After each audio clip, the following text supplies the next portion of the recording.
What's up, guys? Today we are going to talk about really quickly how, if you have a pre-2010 G37 sedan or a late model G35 sedan, because they're the same body style, if you want to do a 2010 front end conversion, like this one is a 2010, but if it were converted, you wouldn't be able to tell because it's a pretty straightforward thing to do. We're going to get super quick details. If you guys have a late model G35 sedan or an early model G37 sedan with what would be called the Zenki headlights, which basically they come just like this to the bottom here, but they continue here and they do this flat thing, then, and you want to do the 2010 conversion, this is what you need. You do not need the hood. The hood is the same. You do not need the fenders. The fenders are the same. What you do need is a front bumper, the upper grille, the lower grille, maybe the garnishes, depending on what the bumper comes with. And you will need the headlights. The headlight buckets are the same. Fenders and hood are the same. The bottom support is the same. So literally you just need the bumper, the grills, and the headlights. Now that could sum up the video, but let's get into little specifics, because you have the non-sport bumper, which you see right here, and you have the sport bumper.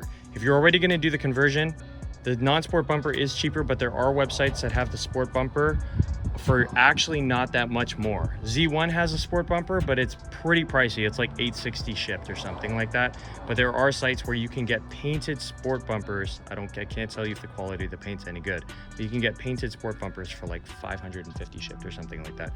It's pretty ideal. Don't quote me on that because it's been a while since I've seen it, so the prices may have gone up, but for a while they were doing it like that. Now, as far as the headlights are concerned, you can get OEM for sure. But there are plenty of companies that make aftermarket headlights for much less money. So unless you source maybe some junkyard headlights or some headlights off of a guy who's parting out or something like that, the OEM are definitely the higher quality and they are the way to go.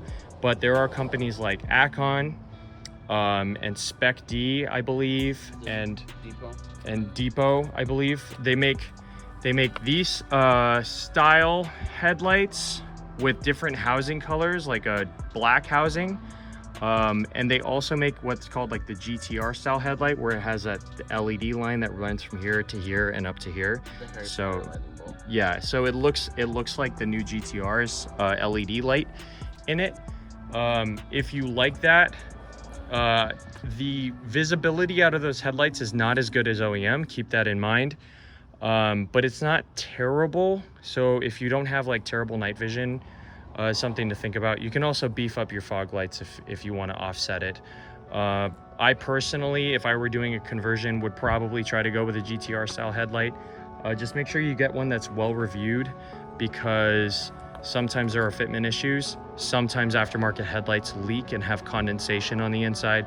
And sometimes the LED is not very high quality and it'll short out. So you need to really make sure. Usually what I do, like a good go-to, is I go on Amazon and I find anything that's more than 4.5 stars with at least like 30 reviews.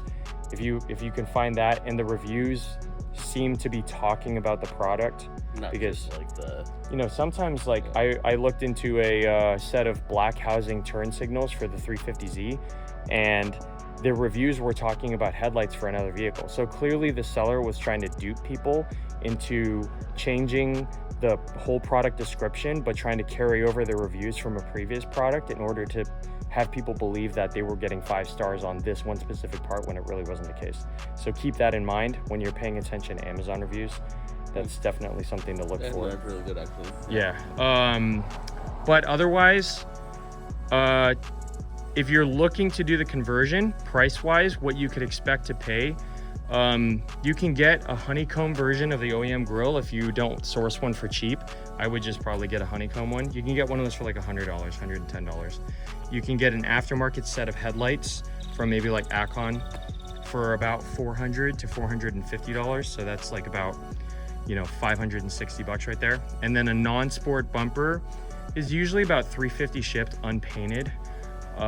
So you're looking at about $900 if you're doing the non-sport front. If you do the sport front, you're probably going to sit somewhere around $1,100, including the bumper. Unless you go with Z1, then you're going to be up to like $1,300 or $1,400.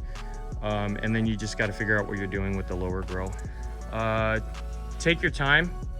Don't rush piecing it together. One of the things that I've done a lot is when I'm in a rush to get some part of a project done, I'll pull the trigger on something that wasn't the best deal.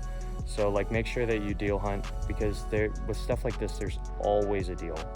There's always a deal. There's always a guy. Like I can't tell you how many times I've found a part and been like, all right, I'm gonna buy this thing, and I buy it, and then like 5 days later, the exact same part I find on another website or like from a guy on Facebook Marketplace for half the price. It drives me nuts. So that's why I try to not rush my stuff when, you know, it's hard. Be excitable, but don't be excitable, but patient. Yeah. So that's pretty much going to sum it up for the front end conversion for a 2010. If you guys are interested, we have a whole video, because you're probably going, well, what the heck are these things? Because you don't have a non-sport front. What are these? These are fog light garnishes off of a Tesla Model 3. We have a whole video on that. You can check it out. We do a whole review on how they fit and all that stuff. We'll put it right up there. But that's going to do it for our video. Let us know what you guys thought of the video in the comments down below. And if you liked the video, please make sure to like, subscribe, ring the notification bell, and we'll see you in the next one. We appreciate you guys. But not these gnats. Dude, no, the gnats suck. They're everywhere.